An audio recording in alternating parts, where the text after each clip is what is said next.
আবারও অঙ্গনওয়াড়ি কেন্দ্রে খাবার বিতরণে বেনিয়মের অভিযোগ। এর জেরে তুমুল বিক্ষোভ স্থানীয় বাসিন্দাদের। এরপর সেন্টারের দরজায় তালা লাগিয়ে দিয়ে সহায়িকাকে ঘিরে বিক্ষোভ শুরু করেন স্থানীয়রা। চাঞ্চল্যকর ঘটনাটি ঘটেছে মালদহের বিদ্যানন্দপুরে। অভিযোগ, শিশু আর প্রসূতিদের জন্য নির্ধারিত খাবার ঠিকমতো দিচ্ছে না অঙ্গনওয়াড়ি কেন্দ্রের সহায়িকা শাহানারা বিবি। 150 জন শিশুর মধ্যে মাত্র 50 থেকে 60 জন খাবার পায়।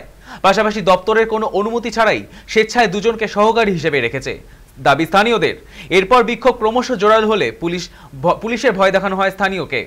মুহূর্তের মধ্যে উত্তেজনা ছড়িয়ে পড়ে গোটা এলাকায়। ওই সেন্টারের আরেক ভারপ্রাপ্ত কর্মী স্বপ্নাপালকে ঘিরেও চলে বিক্ষোভ। এই ঘটনার পর সহায়িকা শাহানারা বিবিকে শোকজ করেছে দপ্তর। ইতিমধ্যে এই ঘটনাকে ঘিরে ফের শুরু হয়েছে রাজনৈতিক তরজা। বিষয়টিকে কেন্দ্র করে বিজেপি সরাসরি অভিযোগ তুলছে তৃণমূলের দিকে। অপরদিকে তৃণমূলের পাল্টা কটাক্ষ করেছে বিরোধী শিবিরকে। এখন প্রশ্ন উঠছে, সরকার যখন শিশু ও প্রসূতিদের জন্য খাবার বরাদ্দ করছে, তখন বারবার কেন অঙ্গনওয়াড়ি কেন্দ্রে এইভাবে বেনিয়মের অভিযোগ উঠে আসছে?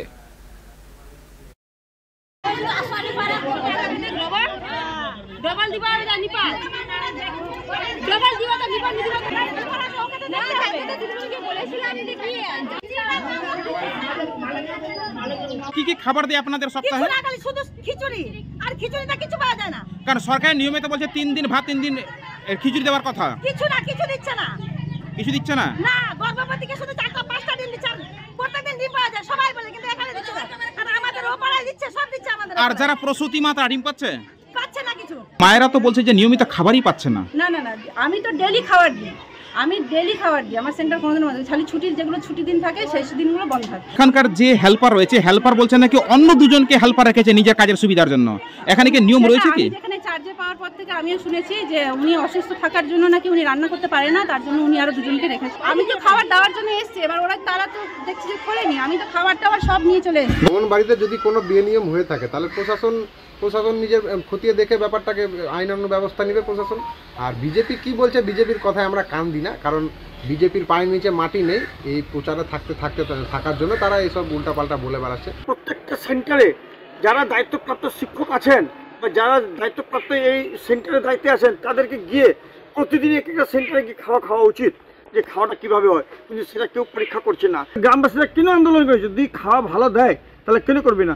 যারা আঙ্গনওয়াড়ি কর্মীরা রান্না করেছেন ওরা তো ওই খাওয়াটা খাচ্ছেন না। কে জনসাধারণের আস্তে আস্তে চারি সাইড থেকে ক্ষোভ উঠতে শুরু করে দিচ্ছে। এই সরকার 2026 আর থাকবে না তো? সেটা নিয়ে খুব বিক্ষোভ হয়ে তালা বন্ধ করে দিয়েছিলেন শুনেছি। আমি সেটা ইনকোয়ারিও করেছি। আমি হেল্পারকে শোকজ করেছি। শুধু হেল্পারকে না ওয়ার্কারকেও শোকজ করা হয়েছে? না, এখানে তো ওয়ার্কারের কোনো দোষ নেই, কারণ ওয়ার্কার বলেই ছিল, যেতে নিষেধ করেছিল, কিন্তু তার কথা শুনেনি। সেটা ওয়ার্কার আমাদেরকে বলেছে। তো এই হেল্পারকে শোকজ করেছি, রিপ্লাই দিলে পরে আমরা অ্যাকশন নেবো আবার।